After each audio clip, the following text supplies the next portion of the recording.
सुप्रभात मित्रांनो, आपण आज सकाळी आम्ही झोपेतून उठलोय आता. क्षित क्षेत्र गुड्डापूर दानम्मा देवी दानेश्वरी देवी या ठिकाणी आम्ही आलोय आता.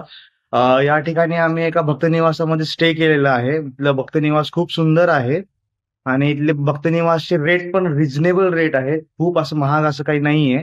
आणि इथं तुम्हाला मी इथलं भक्त निवास थोडं दाखवतो कसं आहे, कारण की इथलं भक्त निवास खरंच खूप सुंदर आहे. तुम्ही भक्त निवास बघा कसं आहे ते आधी.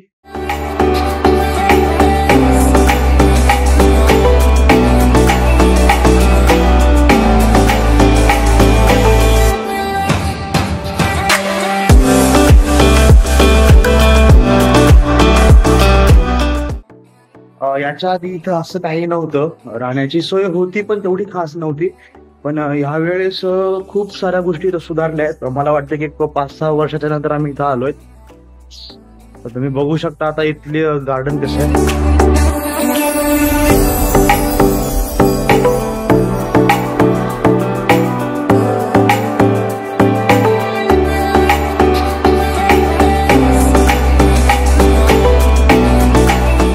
तिथे वरती आपली रूम आहे.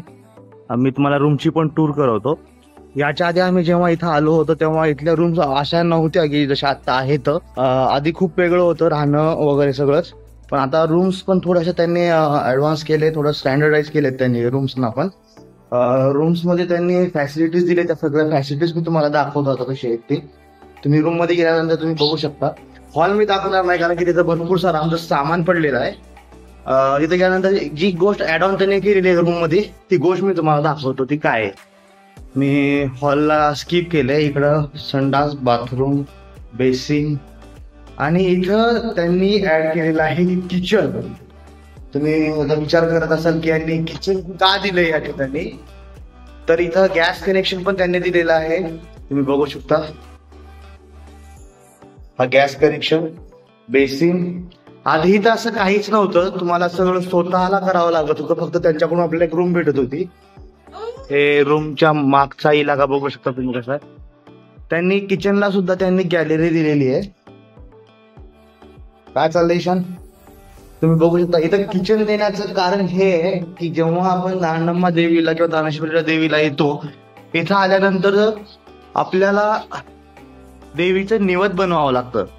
मग इथं भरपूर लोक काय करतात, देवीचं निवद बनवायचं असेल तर ते स्वतः घरून सामान आणून ते स्वतः इथं कुक करतात. मला भांडे, ताट, वाट्या, जे पण सामान स्वयंपाकासाठी लागतं ते सगळं सामान यांच्याकडून पुरवलं जातं. त्याचं ते भाडं घेतात फक्त. तर आता आपण तर असं काही करणार नाही कारण की आपल्याकडे 1-2 माणसं असल्यामुळं आपण निवद आपण महाराजांकडूनच घेतलाय पैसे देऊन.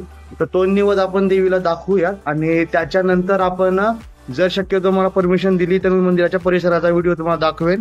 तिथं कन्स्ट्रक्शनचं थोडंसं काम चालू आहे. तर आपण मंदिरामध्ये काही भेटतंय का, काही भेटले तर आपण बघूयात. तर तरी तुम्हाला दाखवतो मी की मंदिराचा परिसर कसा. तुम्ही बघू शकता आता मी पोहोचलोय मंदिराच्या परिसरामध्ये. मंदिराच्या बाहेर आलोय. मंदिराच्या बाहेरचं मार्केट आहे. हे थोडंसं असं गाव आहे की जे महाराष्ट्र आणि कर्नाटकच्या बाउंड्रीवर येतं. त्यामुळे इथली जेवढे पण लोक आहेत ती सगळी लोक महाराष्ट्रीयन नाही तर कर्नाटक अशी दोन्ही मिक्स असतात.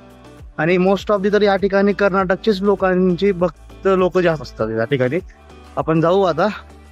आज काल रात्री दरवाजा बंद होता, आता मंदिराचा दरवाजा उघडलाय.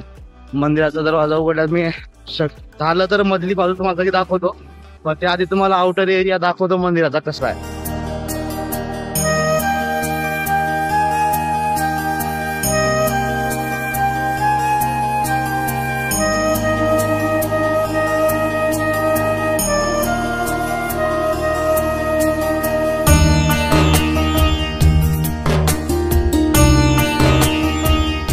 तुम्ही बघू शकता मंदिर परिसरामध्ये काहीतरी काम सुरू आहे.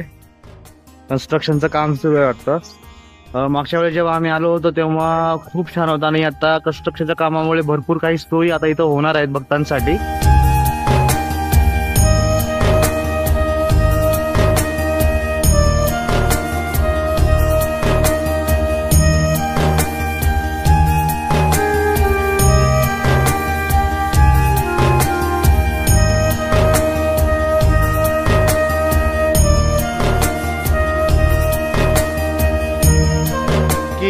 दानम्मा देवीचं प्रतीक हे गाईला मानलं जातं. दानम्मा देवी अन्न देणं, पैसा, समृद्धी, सुख सगळं काही आपल्याला देत असते.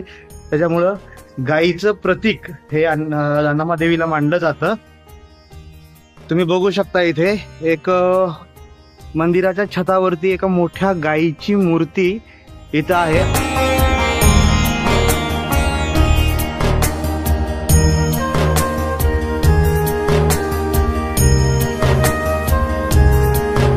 इथून जर बाहेर गेलं तर आपण ह्या आपल्या मंदिराच्या आसपासचा मार्केट आपल्याला इकडे गेल्यानंतर दिसेल आपल्याला. आता आम्ही नाश्त्यासाठी एका हॉटेलमध्ये आलो. तर इथून नाश्ता करून आम्ही डायरेक्ट निघणार आहे ते अक्कलकोटच्या दिशेने. आता पुढेच आम्ही थांबणार नाही, स्ट्रेट गुड्डापूर ते डायरेक्ट अक्कलकोट. अक्कलकोटला गेल्यानंतर बघू आपण तिथं काय होतं, तुम्हाला मी सांगतो. व्हिडिओमध्ये कंटिन्यू राहा.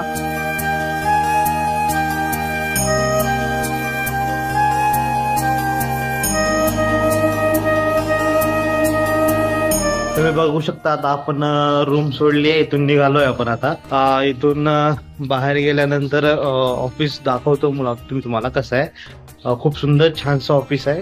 तिथे 2 हत्तीच्या दातांच्या शेप मध्ये, तिची दात नाहीत ते, पण त्या शेप मध्ये त्यांनी एक आर्टिफॅक्ट ठेवलेला आहे. तर बघूयात आपण कसं आहे.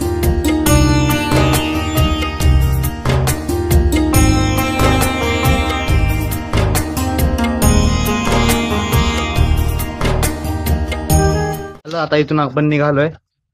बघू शकता तुम्ही आपली कार. ईशान, आता आपण सगळेजण इथून निघणार आहेत. आता खूप दिवस झाला प्रवास सुरू आहे आपला, 4 दिवस झाले कंटिन्यू आपला प्रवास सुरू आहे. चला तर मग निघूया आता आपण.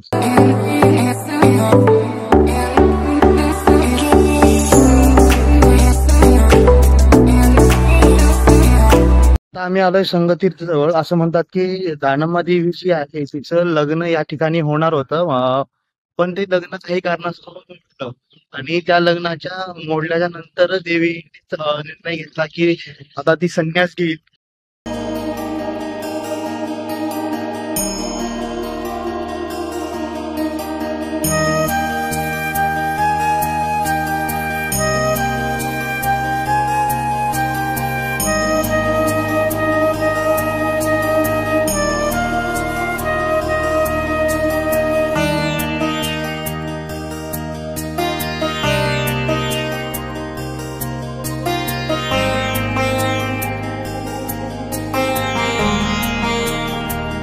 तुम्ही इथं बघू शकता हे झाड किती मोठं आहे.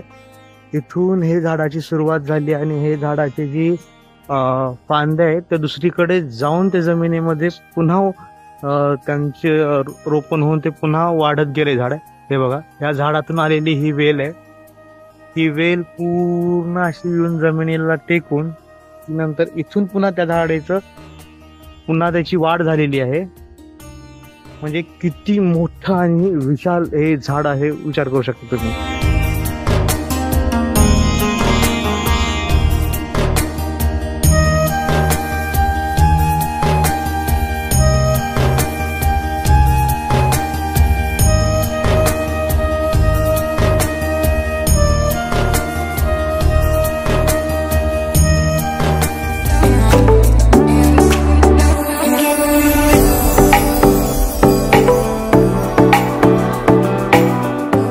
आता आम्ही पोहोचलो आहोत अक्कलकोटला. स्वामींच्या दर्शनासाठी आम्ही चाललोय आता.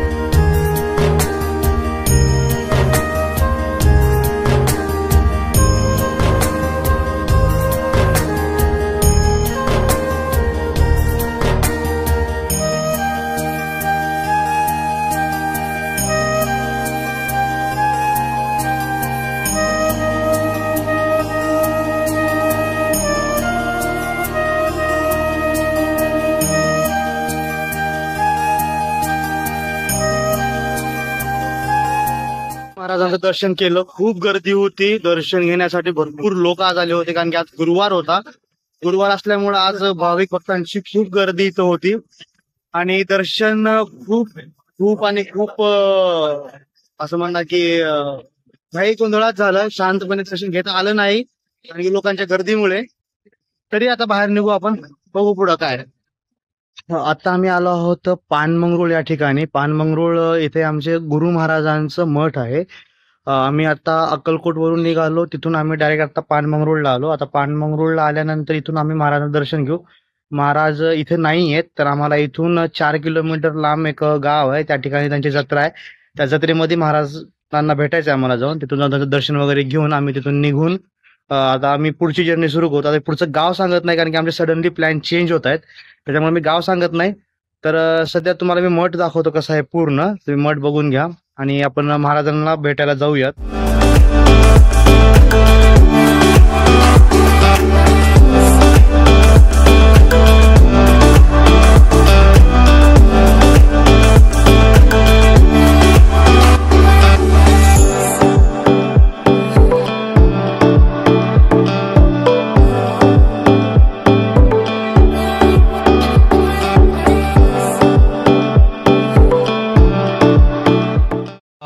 आता आम्ही महाराजांचं दर्शन घेतलंय. आता आम्ही इथून सरळ निघालोय गाणगापूरच्या दिशेने.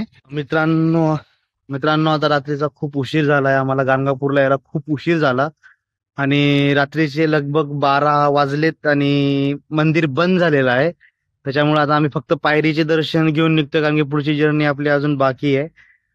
गाणगापुराचा एक जुना व्लॉग मी माझ्या चॅनलवरती टाकला आहे, तर तुम्ही त्या चॅनलवरती जाऊन बघू शकता. त्या व्लॉगला तुम्ही जाऊन बघू शकता तिथे जाऊन. सध्या तरी इथं काहीच नाही, पूर्ण मंदिर वगैरे लॉक आहे. आपण फक्त पायरीचं दर्शन घेऊ शकतो. आपलं एवढं एक टेम्पल मिस झालं, आपलं वेळ पुरला नाही आपल्याला इथं येण्यासाठी. चला तर मग दर्शन घेऊन आणि पुढच्या जर्नीला निघून जाऊ आपण.